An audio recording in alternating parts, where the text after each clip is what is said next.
This program contains strong language and strong sexual content. It is meant for mature audiences only. Listener discretion is advised.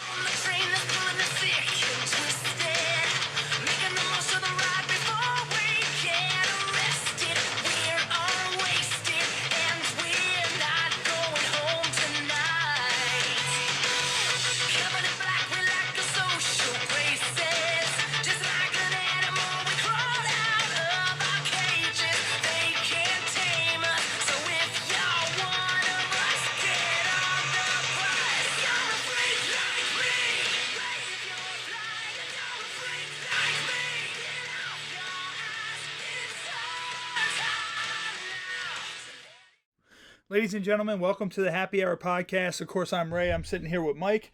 Unfortunately, Matt can't be here. He has some family stuff going on, so we have a very special fill-in tonight. That being one of the other war pigs, the High Priest, Socrates, who for some reason is very, very popular. I can't imagine that. Yeah. Everybody, for some reason, loves Socrates and loved the commentary they had during the war pig stuff. It's a work. The man is a walking dumpster fire. Yeah, and of course we're being joined here by a very close friend of mine, someone I've known for about 21 years.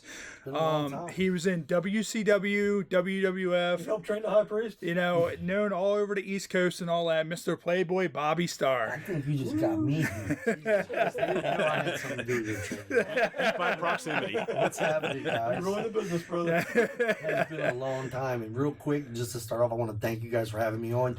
It's amazing. I was reading through the questions and stuff people posted online, and it's really cool from my point of view, because I wasn't the John Cena. I wasn't one of the over guys, stuff like that. I just had a job.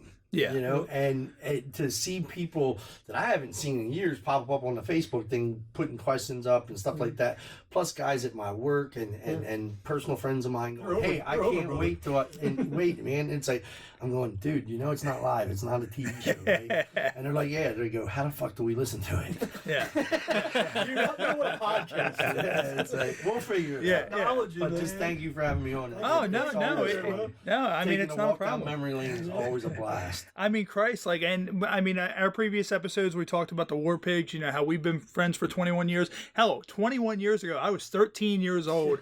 I walk into the wrestling school, MEWF training center. For one of the first trainers I ever had, Bob Starr. And, you know, people can say what they can about Bob, but the thing is Bob has been in the ring with more big names than what probably 90% of the other Maryland wrestling superstars have been probably combined. And he's the only guy that's worked for every Fed, like we said. Oh, yeah. He's worked for every single company that has opened up in the state of Maryland, whether it was refereeing. Including AWL's whole run.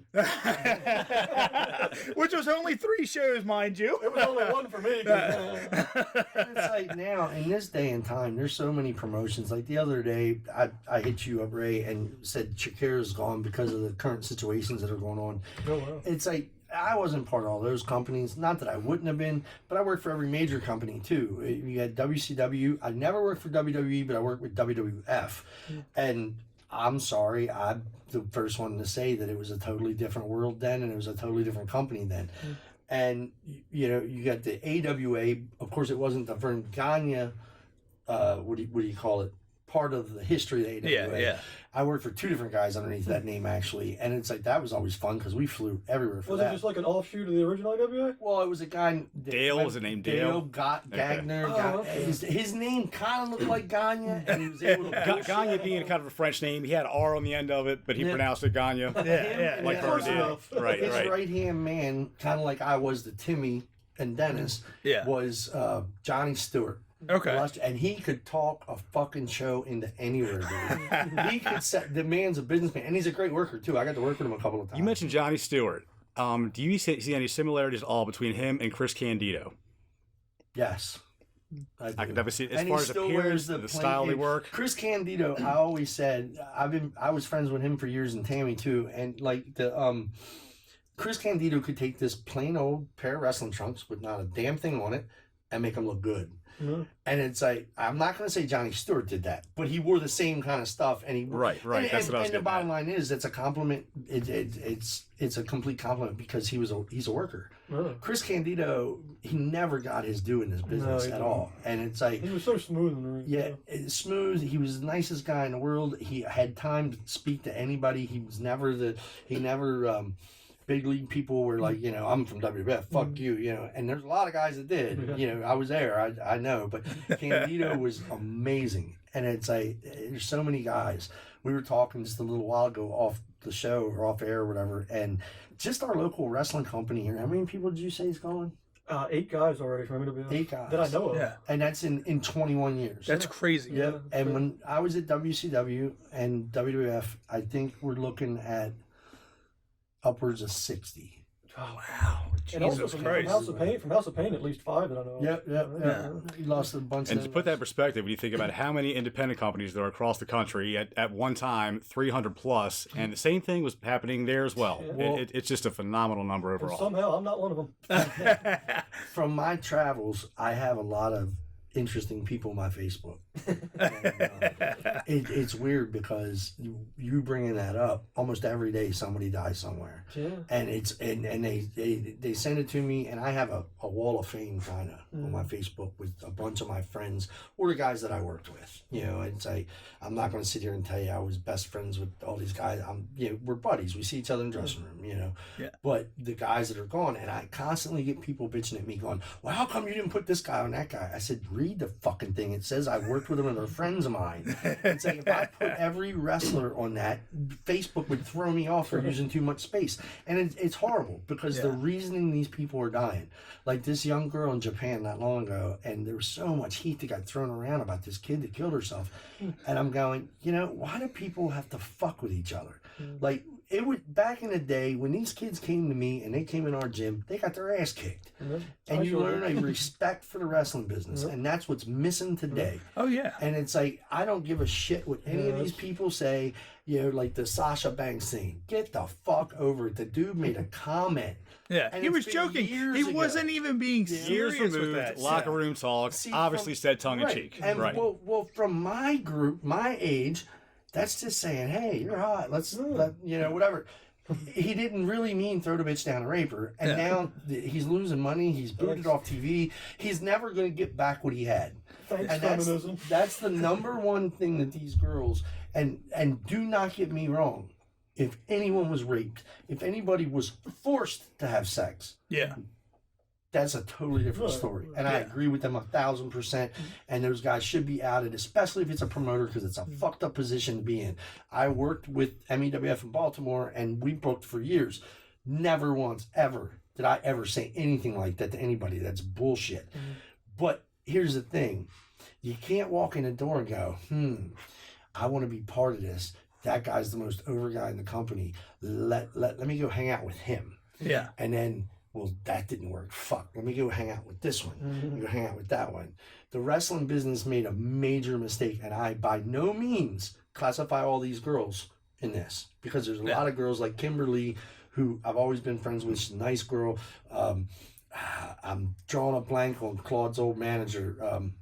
Faith? The little no, little short girl from New Jersey. Oh, yeah. Chrissy? Chrissy Rivera. Yeah. I've seen all these girls, different posts and stuff, and my heart hurts because they're our sisters. We were brought in the business back when I came in. It's a brotherhood. You may not like all of them, and you might fucking have heat with a lot of them, but it's still a brotherhood and a sisterhood thing, and that shit's just not cool. But the wrestling business let two things in about 20 years ago, and there was nothing else. This has been told to me by major name people that I still speak to, and they agree 100%. When you let rats in the dressing room and you let marks in the dressing room, what the fuck do you expect? Yeah. These girls, I've seen some of these girls do 5, 6, 7, 8 guys. And I'm going, what the fuck is wrong with me? But I always knew you don't piss where you play. There's too many other girls and too many other places. When you're out on the road, I don't have to mess with in my own dressing room because that's going to cause a problem. Eventually, she's going to get pissed off or see you with somebody else. It's all a bunch of shit. But for the girls that are speaking up and I'm 100% behind them. Like I said, the whole promoter thing, that part of it, they need to be fried. The boys are bad enough, but come on. When I came into business, we were fucking rock stars, dude. Yeah.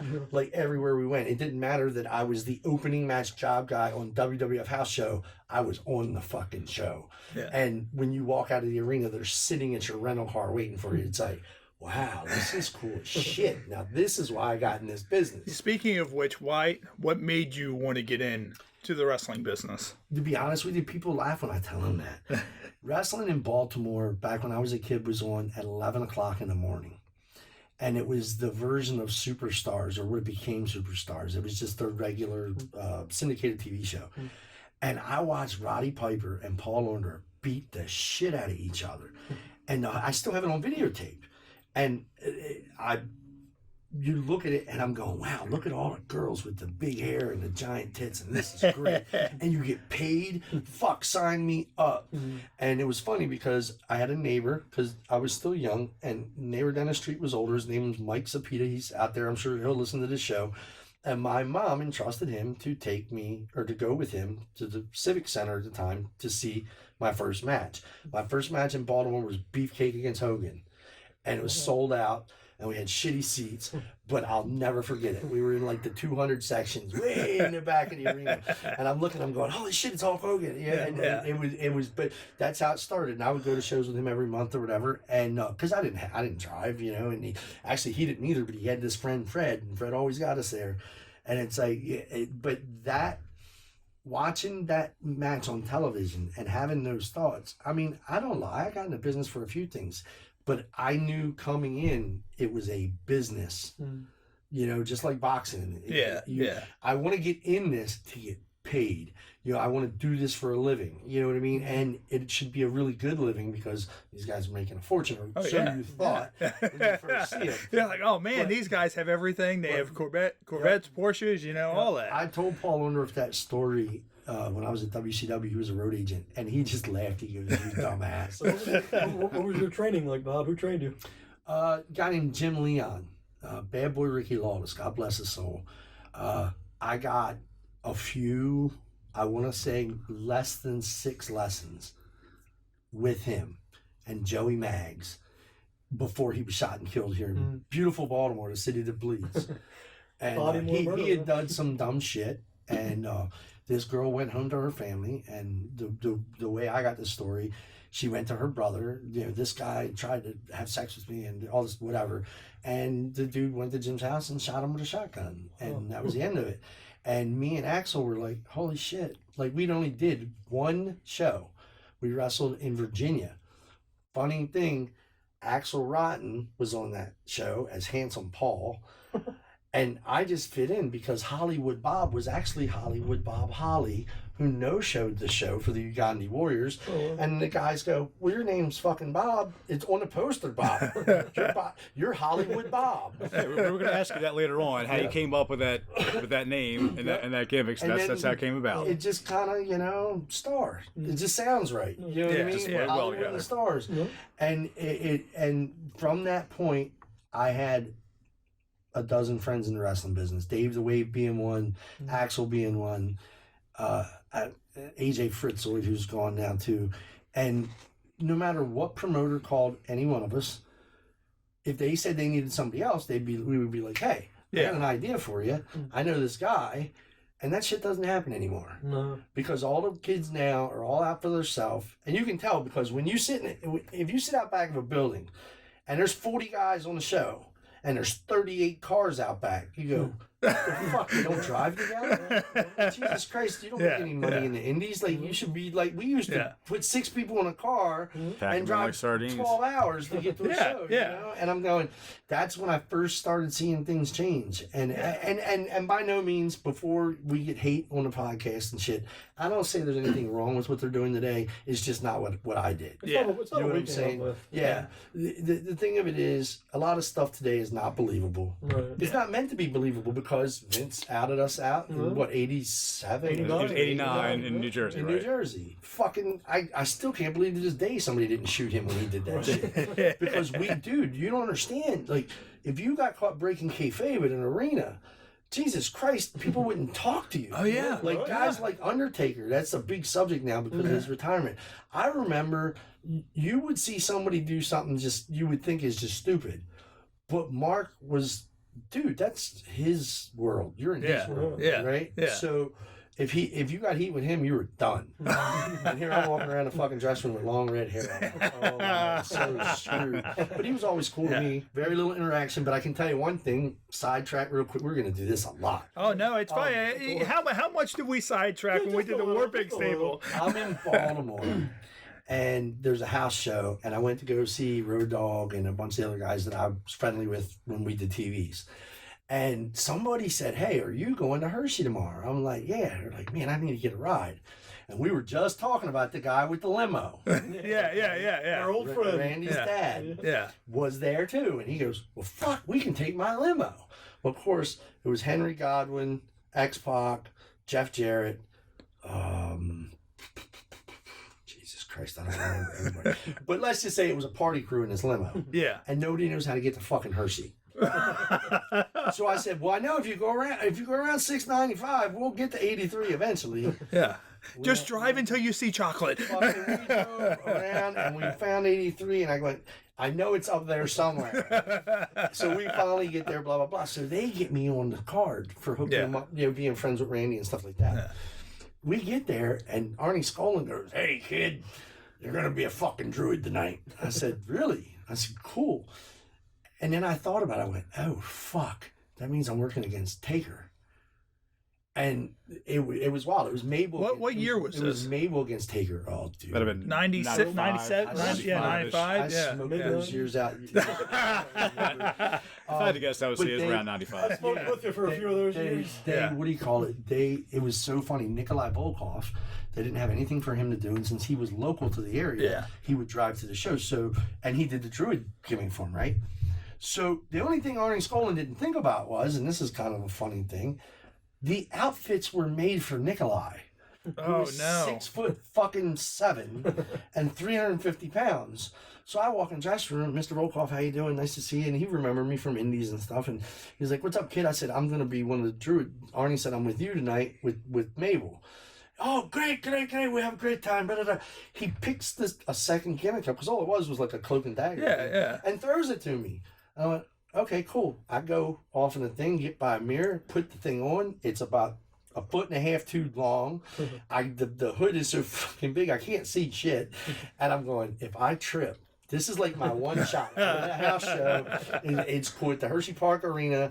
And I'm like, holy shit. And we're the main event. Yeah. Right? And I'm like, Jeff Jarrett's laughing at me. Because he's just like, "I got you, motherfucker." Like, because he knew. I mean, I did jobs, but you're not used to doing shit like that.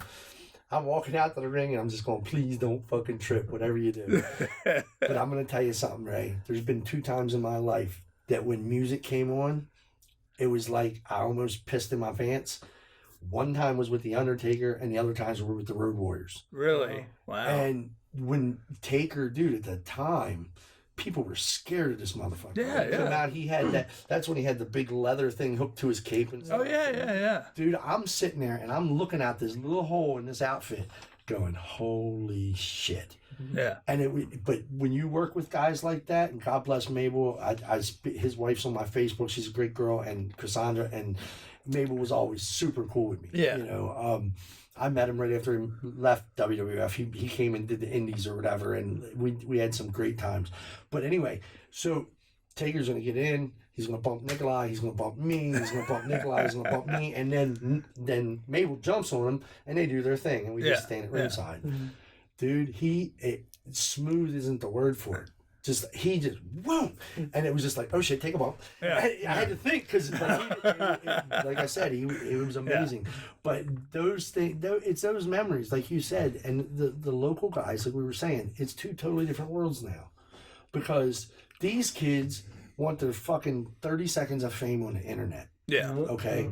And I had this Mark from up in New Jersey. He's a manager, and he tried to come up on me a couple weeks ago and talk shit, and he's gay, and I have no problem with that whatsoever. Yeah. I grew up with gay people in my family, and I didn't even really know what the fuck it was. It was natural for me. It didn't, it's not my thing, but whatever. Yeah. And the way I always looked at that, they don't sleep in my bedroom, so who in the fuck am I to have a thought of what they want to do? If that makes them happy, be happy. Yeah. You know what I mean? But this asshole's talking shit, and he goes, I'm more famous than you. I work for MLW. And I went, who the fuck is MLW? And number two, what are they seen by on the internet, dude? Our fucking Wendy's commercial on WCW Saturday Night drew better ratings than that. What the fuck? And nothing against that promotion. I don't know anything about it. I've heard of it through Cornette, hearing him talk and stuff.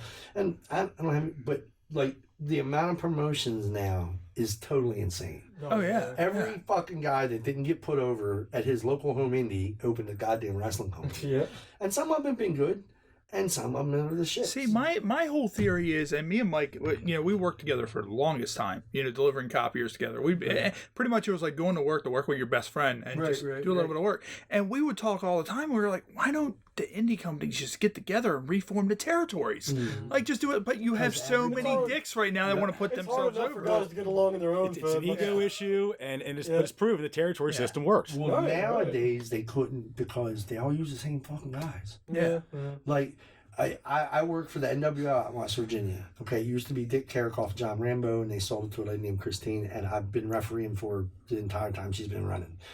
And like we said, because Shorty Smalls is part of it too, and I've known Shorty for 100 years, and there is other partner, which my names are escaping me, and I know I'm going to catch heat for it too. But we sit there, and the program that we try to put on out there, yeah, it's the West Virginia Independence, whatever. These kids are trying their heart out. Yeah. But we try to put on a show that's old school. Yeah. If you can't sit in a crowd and believe what's going on, then what the fuck are you doing there? Go to circus. Yeah. You know what I mean? Like, and don't get me wrong. Like I said, I don't have anything wrong with that. Yeah. If you want to do the flips and shit, I thought Ruckus, who's one of my best friends, was out of his freaking mind when I met him. He's walking up walls and doing flips and shit, but that was his thing. Just like Blood and this crazy fuck. You won't catch me doing the shit they do. Yeah.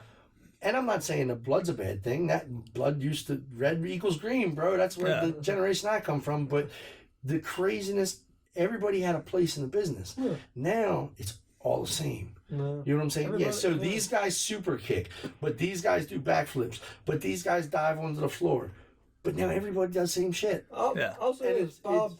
You probably say yourself you never did anything that fancy in the ring. But one of the smoothest guys I worked with was you. You know, I was green as shit. I was in the business for probably a year at that point. I worked with you and Lucifer, and it was probably one of the best matches I've had to this day. Well, we didn't do anything crazy. We didn't need to do anything crazy. But the thing of it is like I said, everybody has their place. Like back in my day, well, actually, let's go before my day. Go to the generation before me. Was the Dynamite Kid? Yeah. And then the current day in my age was Chris Benoit. Yeah. Jumping off the top rope. We didn't come off that fucking top rope. And when you do, you get disqualified. That's how it used to be. Yeah. So, like, that was you knew your place when you got in the business, when I got in the business, okay? I'm not the main event guy, or even on the indie. I'm first three matches, and you don't do that shit. That's for the guys higher up on the card to do. So, the card, you differentiate different things in the card. That's what made it special. Those are the ones that did that. Like you mentioned Cornette earlier. He has a saying all the time, when you got 10 7-foot guys, you have no giants. Right. Yeah. And if every match is the main event WrestleMania, there's no main event WrestleMania. Oh, yeah. and that's honestly, just in my opinion, what's wrong with television today. When I was in the business making money, I should clarify, you got 5 enhancement matches, maybe 1 main event. Yeah. Dusty Rhodes, the way he booked it, the main event went off the air. Yeah. All the time. Pissed me off. It ended. Cliffhanger. Half the time they're just walking to the ring and they go off the air, or they just lock up. But you know what that did? That got you off your ass to spend your $12 or whatever and come to the arena to see that match that night. Yeah. When Jim Cornette hit Baby Doll on television, motherfuckers wanted to kill him at the Civic Center because they were in Baltimore and Philly that night. Yeah. And they wanted to kill him because they believed if you can't take, when you buy a wrestling ticket and you go sit down with your friends or whatever, and you're joking and you're talking about old times, if the guys in the ring can't take all your problems away for the night, your mortgage payment, your fucking, the COVID bullshit, just take it away. Yeah. Just for 2 hours. Make me forget about that and make me pay attention. Yeah. And that's the thing. The difference is we were men. Okay, when you guys got in, you were young boys. Yeah. And you got your ass handed to you. Exactly. But you learned respect. Exactly. And to this day, you still respect the business. And I know you've done crazy shit. Oh yeah, yeah. We all have. You know? Fuck, I was a clown for how many years? I mean, like, look at it like this. You brought up The Undertaker. And for me, The Undertaker is the reason why I got into the business. Now, speaking of that, who were the guys that made you get into the business? See, your first exposure was Roddy Piper and Paul Orndorff. Were there any other guys from that era that had an influence on you? I mean, I was a Hulkamaniac like everybody else. Yeah. You know, but Hulk didn't really do a whole lot. I mean, he was the excitement. He was the dude. He put his hand to his ear. I've never heard a fucking pop like that except for the Road Warriors. Yeah. That was the Road Warrior pop is legendary. But Hogan put his hand to his ear, and I actually got to work on shows with him later on. And being in the dressing room, it's like you knew Hulk was on. It was either Hulk or fucking Warriors, one of the two, because the shit would shake, and it's like, wow, man, I want to do that. And I know one of the questions, I'll pop it, the guy, they were asking me, it's like, actually, you know what, my memory sucks. He was asking something about who was my favorite and all this kind of shit. I liked the whole thing. Yeah. You know what I'm saying? But honestly, it was the broads and the fact that I'm going to get to travel all over the world on their dime. Yeah, yeah. And you know, and these girls are going to be there every night. Jesus Christ. I know I'm going to get in trouble for saying some of this shit, but yeah, it's the truth. You know, everybody had their own thing. Like you grew up, your dad watched. Yeah. Okay. Yeah, yeah. So you watched. And you picked out that one guy that was the thing. I mean, I love George Animal Steel, the Junkyard Dog, Tony Atlas, you know, and it's cool. I got to work with all these guys. Yeah, you know what I that mean? is cool. And like, you grow up and they're your heroes. And I learned in rock and roll because I do. You had the shooting star photography. Okay. Usually when you meet your heroes in the rock business, It's a letdown. They're Yeah. assholes. Oh yeah. In the wrestling business, some guys were too. I always wanted to be the guy that people would go, you know that Bob Starr, he's a partier, he's a crazy son of a bitch. And so far, I think I've kept that reputation. Yeah. I'm 48 and I'm paying for it, but it's okay. But as far as to pick one person, dude, Snuka was over, George Animal Steel was over, Junkyard Dog was over, the Bulldogs, Valentine and Beefcake. And of course, I was a typical kid. Yeah. I was for the baby face. You know, I didn't get to be really for the heel till I figured out when you're a heel, you control everything. Yeah. You know, and you have to. But it was like, I just love the wrestling business, the whole idea. You walk in the building, it smells like stale popcorn. You know? And back when I started, you could smoke in the arena. So there's like that smoke hanging That over haze haze all over of the everything. ring lights and Yeah, shit. yeah. And then the lights go out and boom, now, fuck, they don't turn lights out, they turn more lights on. Yeah. Yeah. And That was the best when you walked in and all you saw was the ring. And that's the thing. And one of the things that I was always taught is that the ring's your stage. You always want everybody looking at That's the where ring. all the attention should be That's where all the directed. attention should be directed. And now it's just kind of like, you walk in and everything's so bright and you're just kind Too of many like, distractions, too many Like, you know, lasers, lights going off. There's not as much camaraderie in the locker room because even when we started, honestly, there was more. I had more fun sometimes just hanging out in the back shooting the shit with the boys than being in the ring. Yeah. but no, that's what I was saying when I was saying something about the guys not riding together. That's the first thing, the first clue that things are changing. Because I shit you not, we learned more in the car than we did in the ring. Oh yeah. Like Dusty Rhodes, man, I'll never forget. Classic story. Some people know it. The boys, obviously, the room on the floor know it. We're going from Atlanta, Georgia, to Anderson, South Carolina. Typical TV run. And if I remember right, it was under 2 hours. So we get up that day, take off. Well, when we get there in South Carolina, they sell fireworks. And at the time, they were illegal here in Baltimore. So I'm like, fuck, I'm going to get gas. I'm going to get some bottle rockets and shit. Da-da-da-da-da. And I honestly, and it sucks, but I don't remember the exact 2 guys that were on the trip with me. But we all, hit the gas station, whatever. I come out with a bag full of fireworks and shit, and I'm like, I'll just put it under my bag. So if I get pulled over, they don't see it. No big deal, whatever. As it was, I was bringing home cigarettes and shit from the Carolinas. And Dusty Rhodes pulls up in his fucking Mercedes.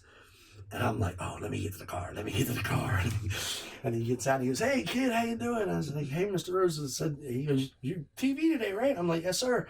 He goes, what's that shit you got there in that bag, boy? I said, bottle rockets. He goes, your ass better be at TV next week. Don't you go back home to Baltimore and get your ass in trouble. And Dusty was such a great guy. Yeah. And Now, with a lot of that, now you're pretty much an enhancement talent, Right? You know, and I'm sure you're fine with being considered that. I'm not as bad as Barry Horowitz. Yeah. But look, here's the thing: if you have respect for the business, you have respect for what we did. We're enhancement talent. We enhance people's careers.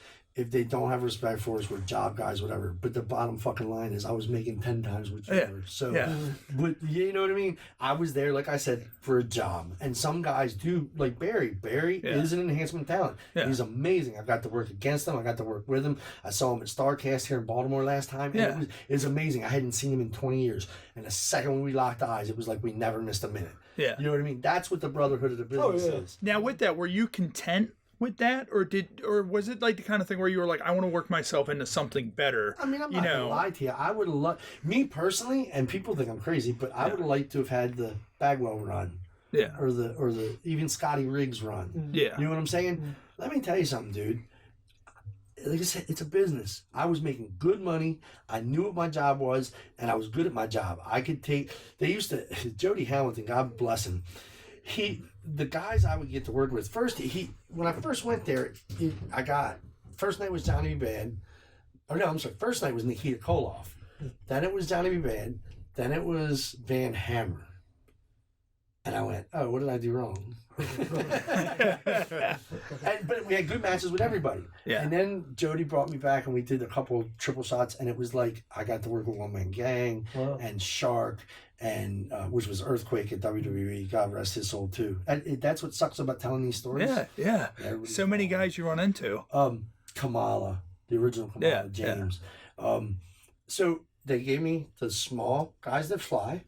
Then they gave me every big guy in the goddamn business that I was scared to death I was a kid, which was cool.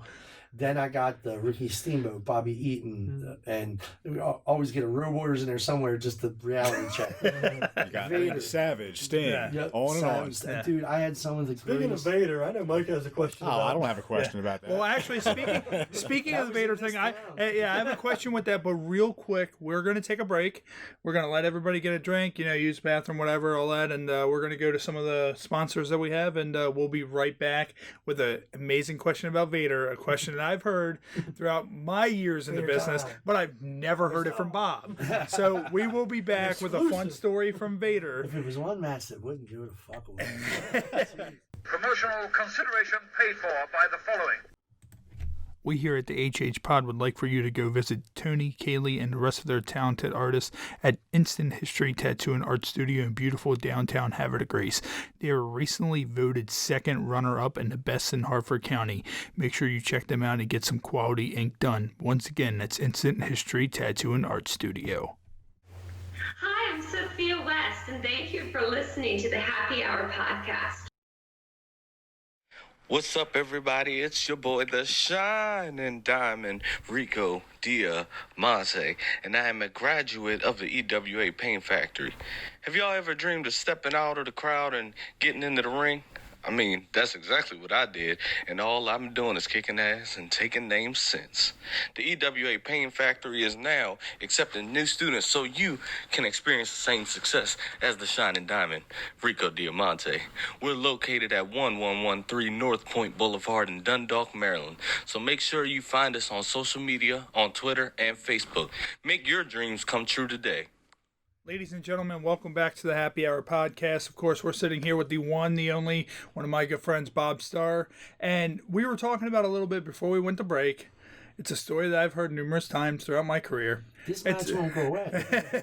Fucking YouTube. Yeah. People know me for Jerry Springer and this match. I'm like, Jesus Christ, do you have any idea I had 100,000 more matches? Well, we gotta get your side of it. So what I'm going to do is I'm going to tell it from what I heard.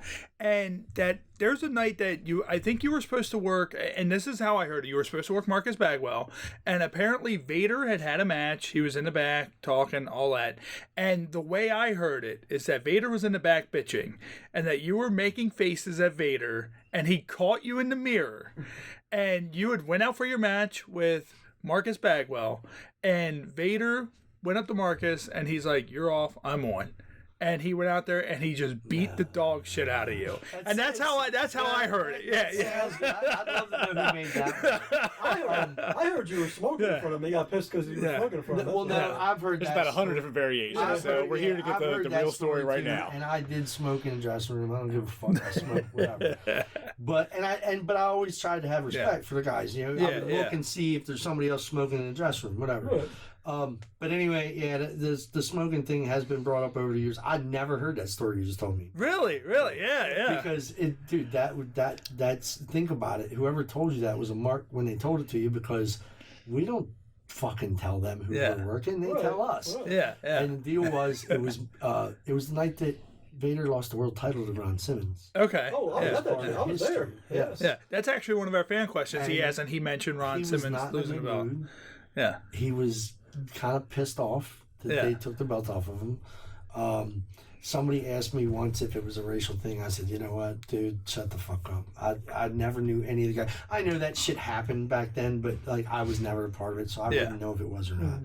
But Leon was pissed. I mean, I saw it when he came in the dressing room, and I'm going with Bagwell, and they said, hey guys, what we want to do is we're going to send you to the ring, and then Vader's going to come out, and he's going to level you guys, and then the fucking, but I forget how it ended. I don't even remember how it ended, because I was knocked the fuck out. But I think he challenged Simmons again, because if you remember, he won the belt the following month at a house show in the same arena in Baltimore. Okay, yeah. He won in December, a couple months later. Yeah, right. Yeah. And what was the next, whatever the next house show in Baltimore was. And all I remember is we went out to the ring, and the people they didn't pop for me, but like, I could hear all my friends and all the people from Baltimore. I mean, fuck, I know a lot of people here. Yeah. And they're all flipping the fuck out, and everybody else is looking at him like, who the hell's this guy? Then Bagwell comes out, and of course he was the rookie of the year that year. He wasn't. No, it wasn't that year's rookie, but he's former rookie of the year. Baby face, you know. They wrote that angle on TV for like a year and a half, the whole rookie of the year deal. And he comes out, and the place goes nuts, and we lock up, and we push off, and the next thing I know, lights out. And I went, what the fuck? And I wake up, and I'm rolling towards the apron, and Harley Race goes, sorry, kid, can't let's do that. And rolls me back in the ring, and I'm thinking, you motherfucker. Come on, it's Harley. You have respect for Harley, but it's just like, you bastard. Yeah. And he boxed my ears, and he did it to everybody. And Leon, years later, I worked with him again, and there was some issues, and we never had a personal issue. Yeah. But like, he was just a heavy-handed guy, and he was a bully. And you know, when he broke Joe Thurman's back in, I think it was South Carolina, and that was fucking crazy. It was a power bomb. Anybody that knows anything about this business, when someone gives you your body, you just don't take advantage like that. Yeah. You might, if they get out of hand, you punch them in the jaw or something. But come on, man, you break somebody's back, and and I'm not gonna say Leon didn't feel remorse for that. I saw the man afterwards, and he was all upset. Everybody was upset. It just happened, but it didn't have to happen. Yeah. And I remember I told Jody Hamilton, they put the board up one night in Atlanta at center stage, and it was me and Scott D'Amore against Vader in a handicap match. And I went, what the fuck kind of rib is this? Scott D'Amore, I don't even remember how he got in touch with me. I think Jody had told him to call me. Scott was responsible for all the Canadian guys. So Jody would say, hey, I need this, this, and this. I need 10 guys, get me 10 guys from Baltimore, call Scott D'Amore and get me a crew from up there. And what happened was, because it was Canadian, it was long distance back then. So eventually Scott went straight to Jody, and he started doing his thing. He would book his own guys, and I booked mine. Then you had Italian Stallion that did guys, you had George South that did guys, you had Dave Sierra down in Florida, had a crew of guys out of Tampa and around in Florida or whatever. And they would kind of move us in and move us out, you know, like Dave's crew be on this week, I'm on next week, whatever. Because one of the questions I saw somebody ask about Bob Cook, that's my buddy. The question was, do you remember teaming with Bob Cook? Yes, I do. For the record, much like the hotel owner in Pittsburgh, Vader almost took you out of the picture. Which you don't remember, and I'm offended. And with that, before we get into that real quick, I need to sidetrack. I forgot all about it. We need to get to our featured beer of the week, which is Michelob Ultra. If any of you guys out there are on a diet and all that, Michelob Ultra, low-carb beer, make sure you check them out. I love going to Michelob Ultra. So, anyways, as we were talking about, you were talking about Bob with being taken out. We mentioned that during the War Pigs episode. Yeah, But yeah. it's funny. I'm sure Bob. Oh, go ahead. I don't remember that. I was gonna say you got so many crazy Look, stories. He's though. gonna get me in trouble. It's kind of like the mother and daughter in Pittsburgh. I don't remember that either. I don't ever remember The mother or the daughter or both. I don't ever remember being in MEWF school and you being in the office with the door closed and locked. I don't ever remember that. At all. Derailing really quick not here. Once, not once. Let's be good. All right, so but the Vader thing, what had happened was he clotheslined me and I didn't see it coming, and he sandwiched my head between his bicep, which was like a fucking cinder block, and the top cable. And for people that hadn't worked in cable rings, or let me make it even. Oh, and WCW had those like cable like that. Yeah, fucking yeah. cables, they didn't give. Like when you see Hogan hit them and they don't move, that was good shit. That was Klondike Bill's ring, Yeah. and Klondike Bill was the best guy in the business. So was Vader the stiffest guy you ever worked? Now, that was the same guy that built the War Games cages and all these other deals as well, Klondike right? Bill, I used to talk to him all the time, and it was so funny because I had no idea who the fuck he was, and he knew that. He knew that. We would sit there and talk about this or that or whatever. I didn't know that he was this big time wrestler from forever ago. Yeah, I had no clue. I just knew he was the ring guy, and he's nice as shit. And him, there was a black guy named Moses who was amazing. He no matter what the fuck it was, Moses could find it if you needed it, and all at WCW. But no, Vader, he hit me with the clothesline, and he sandwiched my head between his arm and the top rope, and it was like fuck. that. I don't remember. So, shit. so I'm guessing, would you say that Vader was probably one of the worst guys you worked with in the Not ring? worst. But one of the worst. Stiff. Yeah, stiff. He was stiff, and believe it or not, and I've spoke to him many times. Actually, here lately, and his wife and stuff. I see their posts all the time. Scott Norton. Yeah. But it was. I don't believe it was Scott Norton's fault. He wasn't being an asshole. He was in Japan so much that he would come back and He was just so he's trained. swinging. Yeah, that's how he was. swinging. Yeah. And because know. he thanked me afterwards, I mean, it was okay. It just knocked. the Scott shit Norton was a scary dude. Like, just seeing him on TV, it's like, Well, he when just I looked like a worked scary with him, He was guy. part of the NWO, so Yeah. you know it was kind of that gimmick going on too, and like he's just swinging, and it's Yeah. like I made it. But see, here's the thing: in today's society in wrestling, in the fucking Me Too generation, they want to call a goddamn lawyer or they Yeah. want him fired, and that's bullshit. This is what wrestling's about. This ain't a fucking picnic. It ain't ballet. Right, and people took that as a joke when Bobby Heenan would say that shit. No, it's the but truth. There's really no maliciousness there, it seems. It was just how they did things, and you dealt with it or you guarantee didn't. most guys now, most guys that are getting into the business now, if they'd have been there when me and Ray started, and Joe Thunder had him in the corner, Oh yeah, kicks in and the those corner, chops, they'd the have kicks left and the after chops. one day, Now, one now day. keep in mind, and we'll go back, to when I first met Bob. Now, keep in mind, I've known Bob for over 20 years, 21 years. I've known Bob as long as I've known you, and as long as I've known Blood. There's a lot of friendships made in that school that have lasted a lot of years. Yeah. And you got to realize I walked into that school in March of 1999, 13 years old. I was getting ready to turn 14 in April. Attitude era. And you walk in and you have guys like Bob Starr and Joe Thunder, and they didn't give a fuck if I was 13. Like, that's the thing. It's like, you're in the business. Your dad signed that release, and he said, "Teach them." And the first thing you teach is it's not as fake as people think it is. Just because there's padding on the ring and shit. I mean, you can't expose the business any more than it's already been exposed. But the bottom line is, it's still a fucking steel frame or a wooden frame. The ring that you had was great. And it was solid. It was all wood. And that Brainbusters ring, I prefer just bumping on. Oh my God, that was so. And it had that overlap piece of board. That overlap piece of wood. Oh my God, it was so. It was a ring that was fucking cut down. bad. I think it was cut down wrong. It was the worst ring I think I've And ever worked CZW, in. believe it or not, bought it from us. Really? Wow. Yeah, John Zandig came and got it from. Oh my God. Good for John Zandig. That ring and Rambo's ring are tied for the two stiffest I've been in. Oh my God. John's ring is me personally. I learned how to work a whole different style when I went up there, and I love to go up there. Yeah. His me school too. shows were great, They but were. let me tell you something. You take too many bumps.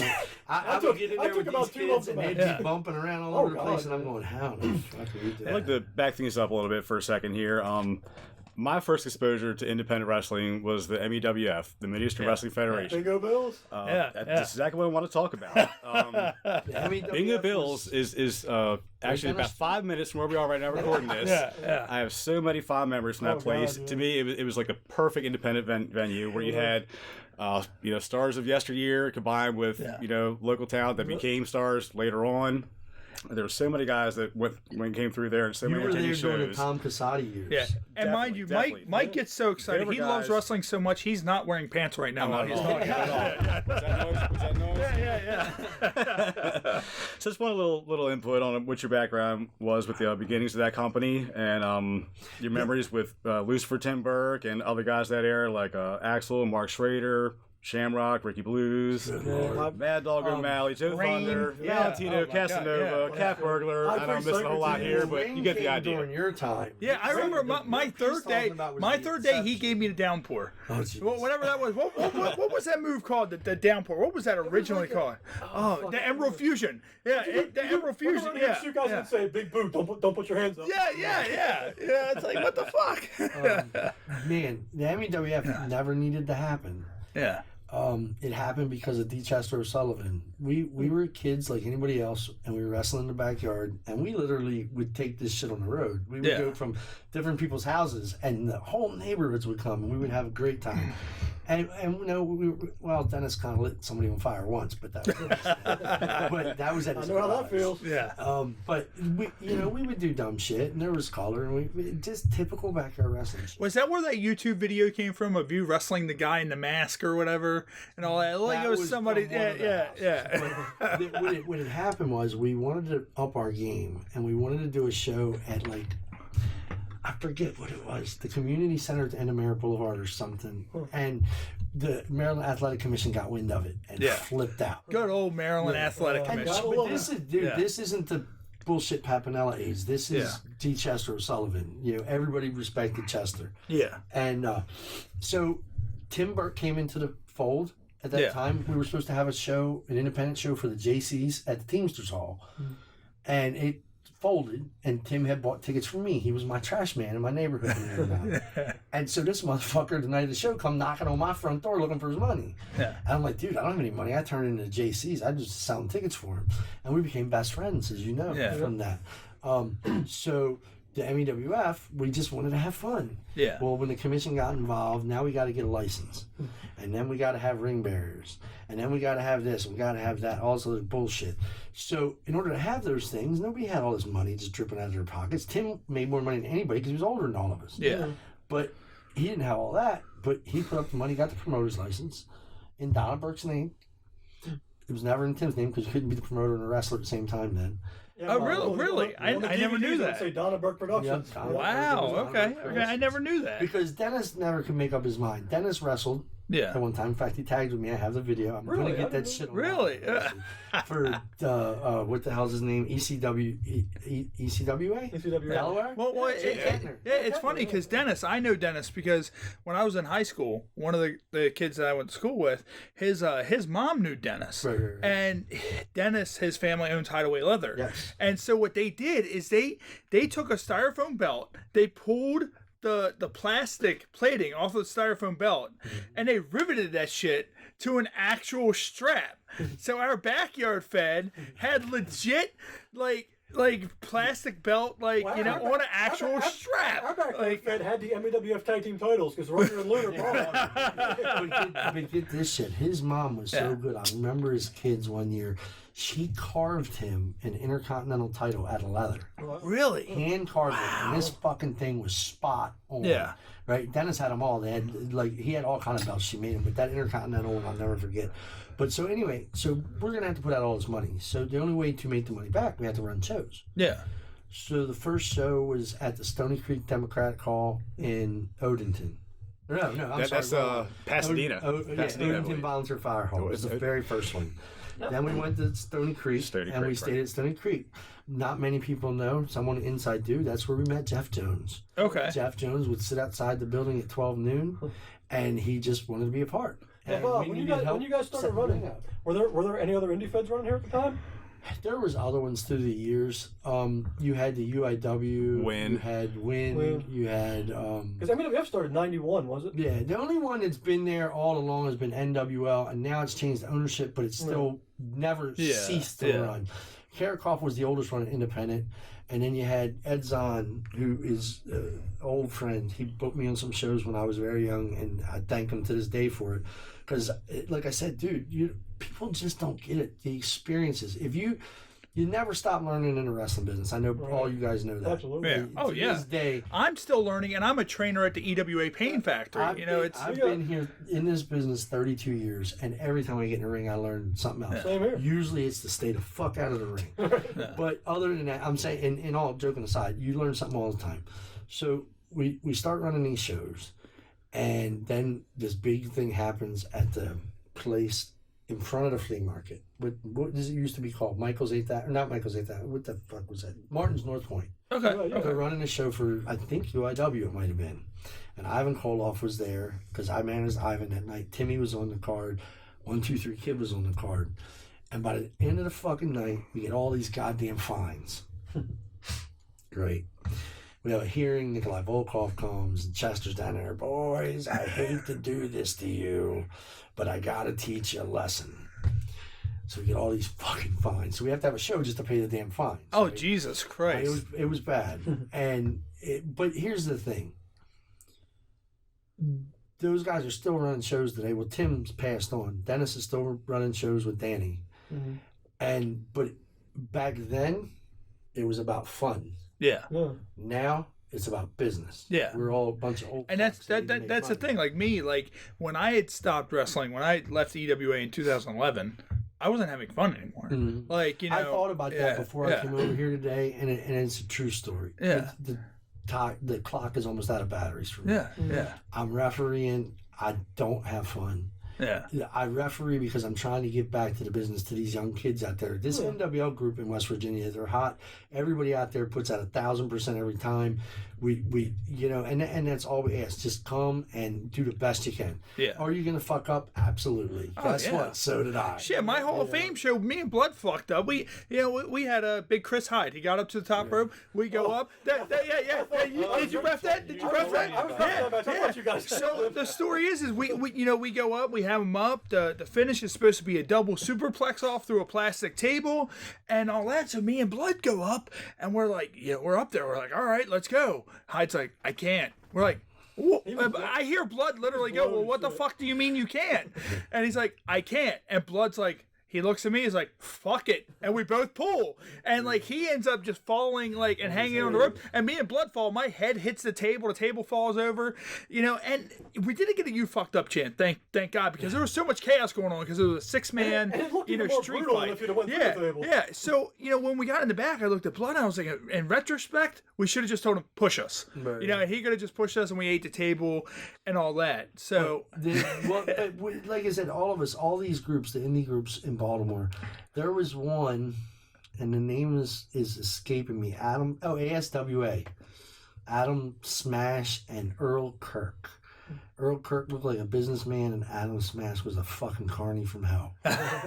And Axel was part of that, and Axel got me in, and see, that's what I'm saying. Back then, if one guy got in, they would get the other ones in. yeah. And like, we had a conversation the other day, and I'm not going to go into it too much on here, but I wanted to go say hello to some people. Yeah. And I was in no uncertain terms told that I wasn't Yeah. welcome, and I'm going, well, fuck you. Like, if it wasn't for me, motherfucker, you wouldn't be running shows. Yeah, You know what I mean? Like, yeah, literally, yeah, you came to my school. But it's cool. It's just the way people are. And that's the business. Some people hold more grudges than others. Well, But But here's the thing. I don't have heat with anybody. I don't see how I've anybody never can been- have heat with Bob Starr. except Because the guy- I've never had heat with Except Bob the guy Starr. in Pittsburgh that owns the hotel. I swear to God. Right. Now, speaking of... But when you say I walked out in a towel, It's believable. That's me. Yeah. Yeah. While we're speaking of MEWF, I just wanted to get your take really quick. I'm curious on the whole situation when some of the guys broke away and went to form MCW. I wanted to hear about that as well. What was your opinion on that whole Were you situation? in on I was that? actually- Were you aware of the whole thing was I going to happen before it did take right place? there. No. Because I was there the actual night of the show. Yeah, I was And there what the I show, too. remember, I remember Danny coming out, and I can't remember if Bruiser had started yet. I think he might have still Was been it training that at whole, point. like, kind of Vince taking over, like, He just kind WCW of came type out to the thing? ring and Yeah. started cutting a promo and basically saying certain things were kind of At our BS show? at Teamsters Hall. Yes, it was an MEWF show. Yes, I was there. and he walked out and just said, something along the lines of people getting paid in hot dogs and they're busting their ass and this stuff shouldn't be going on and things need to be done a better way, a different way. Okay. And we're going to start delivering that. And I remember Tim walking out saying, "This is not really the time or place. We shouldn't really be doing this That right was a now." shoot like a motherfucker. That was 100% Okay. shoot, right? Yeah. Nah. Okay, here's what I remember of it, and I'm not going to say I remember. Oh shit! So that was a shoot then. That wasn't a word because There was almost a fight that night. I was still kind of young when that happened, Right. but I remember it happening, and I thought everything was a word because didn't they do like an MCW versus MEWF type thing? That was years later. That was Later? years Okay. later. Had took their first nap. Yeah. They went out of business once. Okay. Okay, so the way I remember it is this. MEWF would run a couple of shows a year. Yeah. We never did get to 12, I don't think. But we got hooked up in the beginning with North Carroll High School in Hampstead. So that was our WrestleMania every year. That was the show we built to no matter what. Those And were always fun honestly, shows. back then we didn't know how to fucking build a show anyway. We were just putting matches together, throw shit against the wall and see if it sticks. And like I would try to like with you guys. Yeah. I would try to put guys against their friends because who are you going to have your best match with? Your friends, because you don't want to let them down. And you know what trust I mean? each other. Yeah, and you trust each other. So, North Carroll High School, it was always a big payoff. Not for the boys, but just in general. So, not everybody knew what was going on. And there was, I don't think, you got to remember, look at it from and you're a promoter. So, look at it from a promoter standpoint. You run, say, 8 shows that year. And you get the one bought show that you're going 50-50 with the people because they're putting up half the risk and so are you. And you know damn well you're going to cover the bills, but you have no clue what you're going to make. And on this show, you have all these fucking names all the time. And you know the flights and the blah, blah, blah. blah. Absolutely. So, really, from one point of view, a clipboard was left laying somewhere. It shouldn't have been. And somebody opened somebody's shit and saw what the payoffs were and what the blah, blah, blah. And it became an issue. And I'm not going to say it was right or wrong. And the reason I say that is because during the year on them 8 shows, Timmy took a beating and Dennis took a beating. They put out a lot of money that was out of their pocket. Yeah. So at the biggest show of the year, if they put that in their pocket and the boys got just a little bit, because I don't think there was ever anybody that got paid nothing in North Carroll. May have been, but see, I wasn't in charge of money. Yeah. And that was something that I wish this podcast would have been around back then, because I got so much heat from guys thinking it was fucking me. I didn't pay people. Timmy paid people. All I did was help put the finishes and shit together. Yeah. And put matches together. But it was growing. I'm still waiting for my payoffs, brother. You got a long way to wait. Timmy was gone 9 years last week, so. Yeah. But Oh and that's man, he's hard been to do. gone 9 years. 11, Jesus yeah, God. crazy. 9 years. Yeah. But here's the thing: from the boys' standpoint, I've also been the fucking one with my hand out and drive 3 hours and get $20 and be like, "What the fuck is this?" Yeah. Like I didn't even pay my gas money. That's why we drove 6 to a I car. barely ever got So you paid. have one side Yeah. saying, we're the reason all these people came to this event, and this is what we're getting paid, to and be then... totally honest with you, the only reason people came to North Carroll was the big stars, and because Right, the right. fucking the teachers were There in were a the lot of match names every brought year. in for this. Yeah, but the teachers were in a match every year in some way or another, and they still do that to this day. It's an old And school trick. honestly, high school shows to me, and I've always looked at it this way: high school shows or school shows in general are the easiest shows to work. You don't have to do shit. You do an elbow drop, they will fucking pop. Like that's just the way it is. They're the easiest shows to deal with. It's amazing. But so there was a line drawn in the sand. And my interest was with my best friend from high school, which was Dennis Whipwright. We went to high school together. Yeah. And Tim, because we were real good friends by this point too. And Danny and Mark Schrader went off on their own with a bunch of other guys and started MCW. And I never had an issue. Yeah. But I'm going to tell you the funniest looks, like, holy shit looks I've ever got in my whole career. All the shit I've ever done. Shane Shamrock died. And for the people that know that story, I'm not going to get into it because this could be a worldwide audience. And let's just say Shamrock was shot by the police department and passed away. Yeah. And he was one of our guys. So they have the funeral, and I go to the funeral, and I get a couple weird looks from some of the boys, but we're the boys, so nothing was ever derogatory said, never. It's the funniest thing, because you would think that, like, me and RJ wouldn't like each other or something, or shit, like, no, I've always liked RJ, and RJ always liked me. It was just we worked for 2 different companies with 2 different philosophies, and then when we all came together, it got, like, it was amazing. So, but I go to the MCW is running, shit. What was the name of that flea market they were in? North It Point? was, no, it was a Tapsco flea market. Tapsco flea market. Yes, yeah, yes. yeah. House sold out. People Tapsco crawling the Arena, walls because yes. it was for Shane Shamrock. Okay. It was the memorial show. Yep. And I drove myself because I didn't want to like get stuck there if something happened, he got started, whatever. But I came in and I walked in and I asked Dan, I said, do you mind if I walk to the ring? He's like, what do you mean? I said, when they do the 10 bell for Shane, I said, there's no, he was kind of with you guys or whatever, but he's still one of the boys, we're all the boys. And he's absolutely not. That's perfect. That's fine. When I walked out of that dressing room that night, and them fans saw me walk out, the looks on their face like, holy shit, Bob's here. Like, he left the MEWF. It's like... That's exactly how I remembered it too, because all the stuff going on at that time period, I was at that show as well, and I remember you coming out there and thinking, all right, this isn't quite adding up right now. What's the deal with this? Yeah, and actually, I think Timmy was there that night Yes. too, because Yes, he was. it's a respect. Yeah, thing, he was. Yeah. and like. It's just respect. I don't know how else to put it. It's kind of like when Owen died. Mm-hmm. If I could have got there, I would have went. Yeah. It's not that I was invited, but I would have went. It's one of the boys, Mm-hmm. Yeah. And then it's weird. Somebody brought that up. He goes, if you would have went to all these funerals, I said I would have spent my whole fucking life in a funeral home. Yeah. I said, think about it from 1995. Look how many guys have on. died. Like, it's Like insane. it was almost like I got to a point, very true story, when me and my ex broke up 10 years ago or so. I was almost scared to turn the goddamn internet on because every day something. Yeah. Somebody OD'd, somebody died, somebody got killed. It was just horrible. And I memorialize her every year on her death date and her birthday. Sharon Martell was a good friend of mine. Yeah. And I'll never forget the day Dan McDivitt was the one that called to tell me. He was in tears. He was dying. And I was at work driving my truck, and it took everything I could to get out of the city and back to my depot. Like, because we had just had her at North Carroll High School, and she met my fiance at the time, and she was all like freaking out, I mean, because I was like her pet project at WCW, you know what I mean? Like, she would tell me weird shit to do with my hair, and all. Sherry was just a great person. And it was a shame when she died. It kind of got overlooked because it happened right before the whole Benoit thing. Oh, yeah. Kind of like Michael Jackson And Farrah Fawcett, right? Farrah Fawcett, same thing. Yeah. And Sherry, she was just, and to this day, I still talk to Stevie online, and every time I see Booker, it's just like a reunion, But it's, like I said, the MEWF and MCW, it was called Growing Pains, because MCW went through many years of growing pains, and they paid their boys, and it's not like I didn't think, hey, I could make a lot more money over there. Yeah. I wasn't welcome because I didn't go in the inception. Right. I didn't work for MCW until I believe it was their last show when they went out of business. Wow. Or it might have been when they first came back. All I remember is I was Mid-Atlantic champion, and it was a three-way dance with me, Doug Delicious, and God, he's in California. Fuck.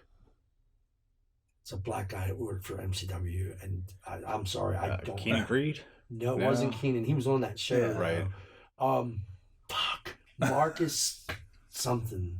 Oh, I know what you're talking Jesus. Oh, I know who you're talking about either. I The can't model. think. Yeah, He yeah. was the model game. Jordan? Yeah. Marcus Jordan. Marcus Jordan. about. Thank God. I'm sorry, Marcus.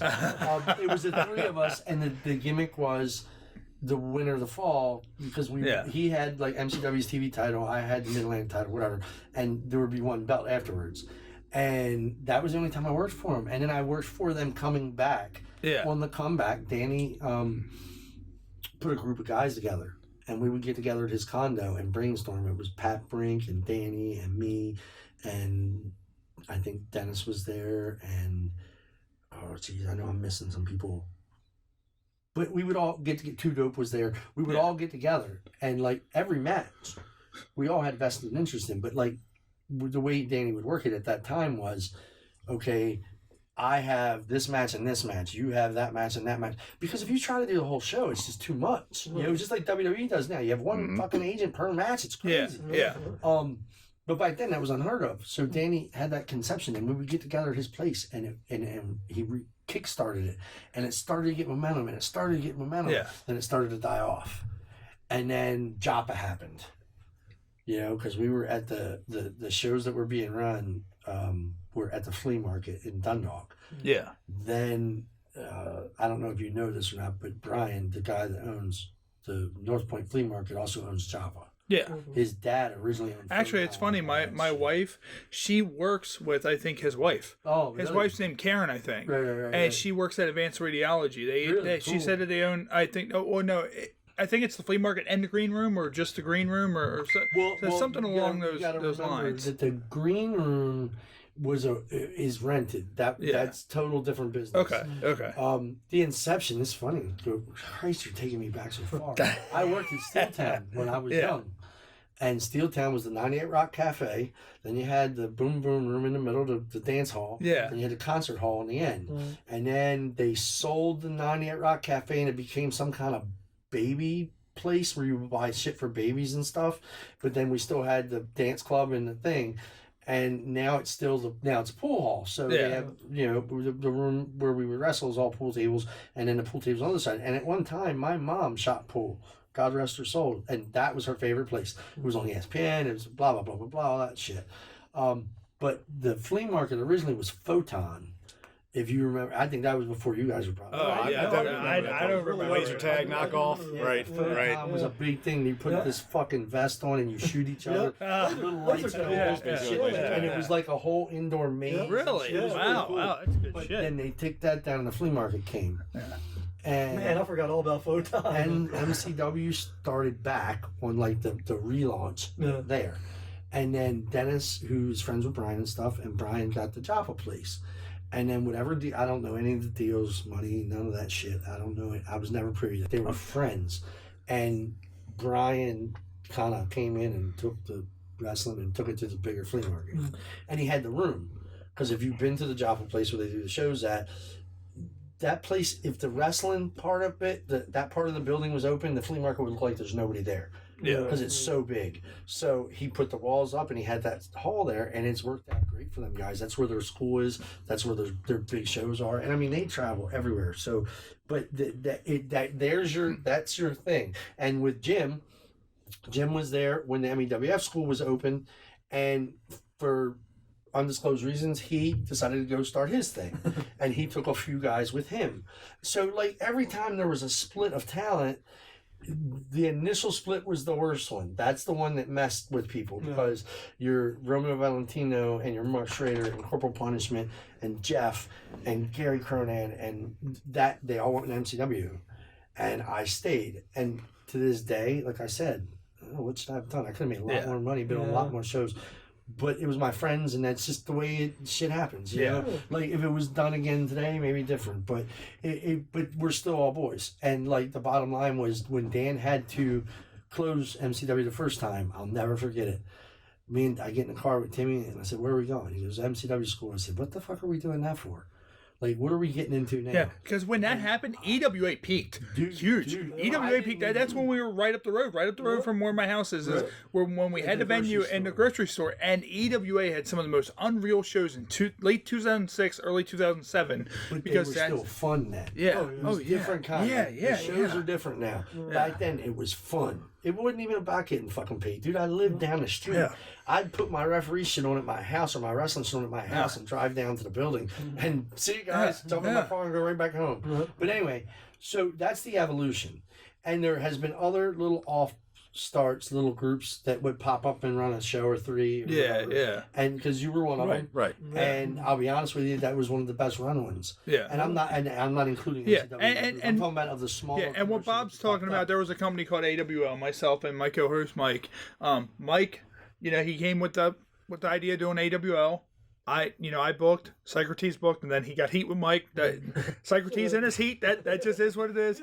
But no, like, we did that and we ran it and we tried to do it a little bit different. As far as the culture tried to cultivate, it was, again, a lot of it, to be honest, was based on me being at that show in 97 when the initial split happened and seeing the issues that were being argued about and discussed. I'm like, you know what, if I ever do this, I don't want this to ever be a problem. I want to make sure guys get paid. I want to make sure things go smoothly. Carino, we had Steve Carino on one of our shows. Yep.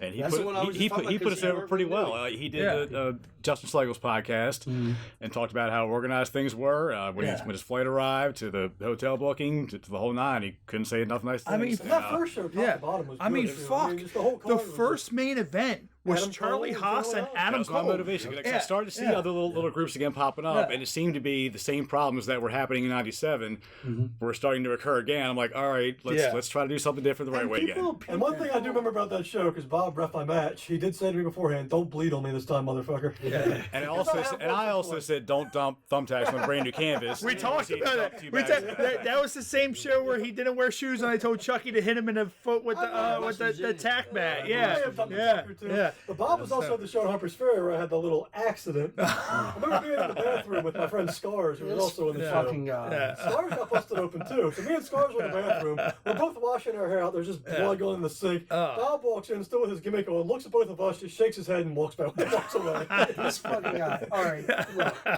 I'm thinking, what is the statute of limitations? I don't even give a fuck. It's been long enough. You can't sue me anyway. I mean, you can, but I ain't got shit to sue for. Half the fucking free world knows I was doink. Yeah, Okay? yeah. So we're at a show, and John Rambo goes, "Hey, could you do the battle royal?" Because John was on 100% respect with the older guys. So he didn't expect you to do it, but if he asked, I would do anything for him. Yeah. I mean, so I go out to the ring, and I think it was the first time in this building. It was Harper's Ferry, West Virginia, at the KOA campground. And so I'm going to do a match later as the clown, and I'm going to do the battle royal as a favorite. Because I don't normally do it too, because my makeup gets fucked up. So I'm in the ring, and this fucker, I just know it's a battle royal. It wasn't it? Right? It was a lumberjack match. You were one of the lumberjacks. It was an 8-man TLC. But didn't it go into... Wait. It was an 8-man TLC. lumberjack match. What the? That has disaster painted all over it. Yeah, it turned into Battle Anthems. Oh my God. And Okay. so this fucker, he decides, or whatever the deal was, to get color, and he must have did it with a chainsaw. And I look from the other side of the ring, and I'm going, holy shit, there's a fucking puddle of blood on the ring. And the only other time I seen that happen was with fucking, it was in Continental Wrestling. God, who was it? One of the rich boys. Like Johnny Rich, Tommy. What? But dude, there's a puddle of blood, and I'm looking from the side of the ring, going, I'm not fucking bumping in that shit. I'm not even near that shit. And he stood up or something, and as he stood up, blood's shooting everywhere. And I'm going, dude, stay the fuck away from me. This costume is expensive, and I can't get. It just so happens the exact same night a friend of ours was having his bachelor party. Oh yeah. He was working the show. Socrates was working the show, so he didn't make the early parts of the bachelor party. Well, we come back to another mutual friend's house.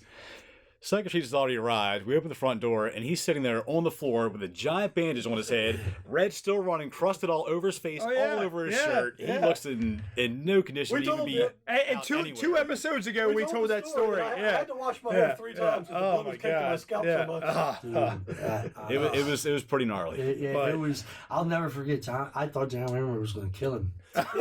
John was telling me to take a powder. He said, "Get to the back." I was so fucked up I didn't hear him say it. So I was like, I'll finish the match. And then he comes to the back. He says, "Socrates, why didn't you fucking powder?" I'm like, Now, can we be mistaken? Did you also make a little girl throw up? Yes, a little girl That in the happens front well. row threw up because I bled so much, and that is one of my proudest career accomplishments.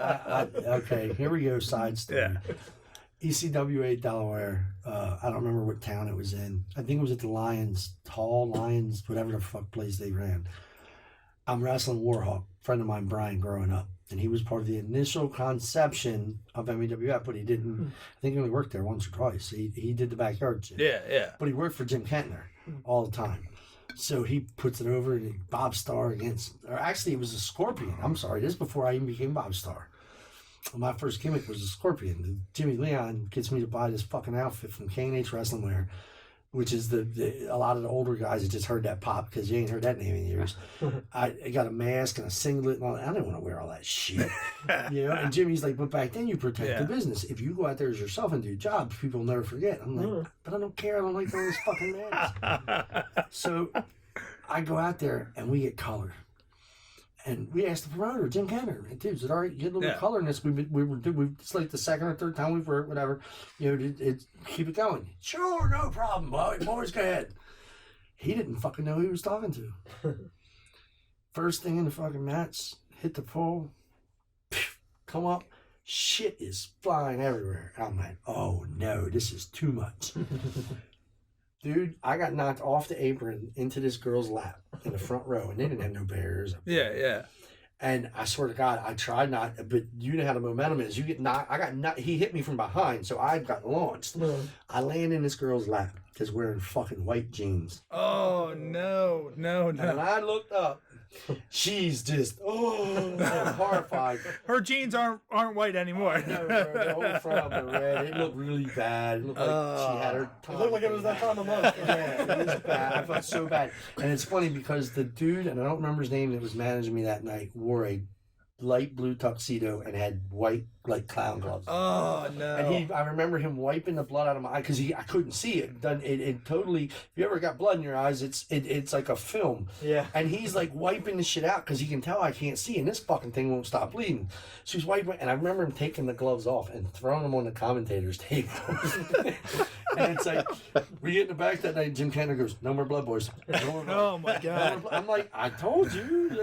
What the hell? But no, Yeah. Blood in, I think, was it 87 or 88, Tully Blanchard made an issue with Chester O'Sullivan about being cut. They were doing a Great American Bash tour. Yeah. And they were bleeding every night. And Tully evidently, I don't know if he was bitching or just said something or whatever the deal was, but Chester took it as it's time to stop. Yeah. Well, that just fucked the houses up because back in those days, bro, You Ray, bled all over the place. Yeah. was green. Like, Yeah. bull, I remember they had to do a bull. Dusty would play. You would see Dusty's head. Dusty Abdullah didn't the have to do Butcher. a lot. You know, I mean, all he that would, shit. but Yeah. he didn't have to all the time. You could punch him and the shit would start. Well, at that time in Baltimore, that's what the difference between the NWA style and the WWF style Right. was, and that was what was drawing the crowds in. And you were probably there since you've been in all these shows. Absolutely. They ran Certainly was. a show in Baltimore with Dusty and Tully in a barbed wire match. It took longer to put the fucking barbed wire on the ring than it did for the whole match. They weren't in there because they couldn't get color. Yeah. They were going to shut it down.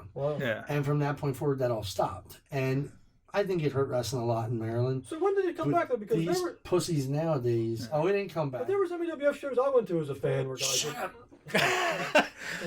Actually, Socrates, if I can hold you in that thought, we're running very, very far past our normal time. We're going to have to wrap this episode. However, we are going to be back with Bob next week. We're going to have part 2 with the It's legendary time to Bob start Starr. talking some Yeah. shit. Yeah. So we thank you guys for joining us this week on the Happy Hour podcast. We will be back next week with part 2 with Bob Starr.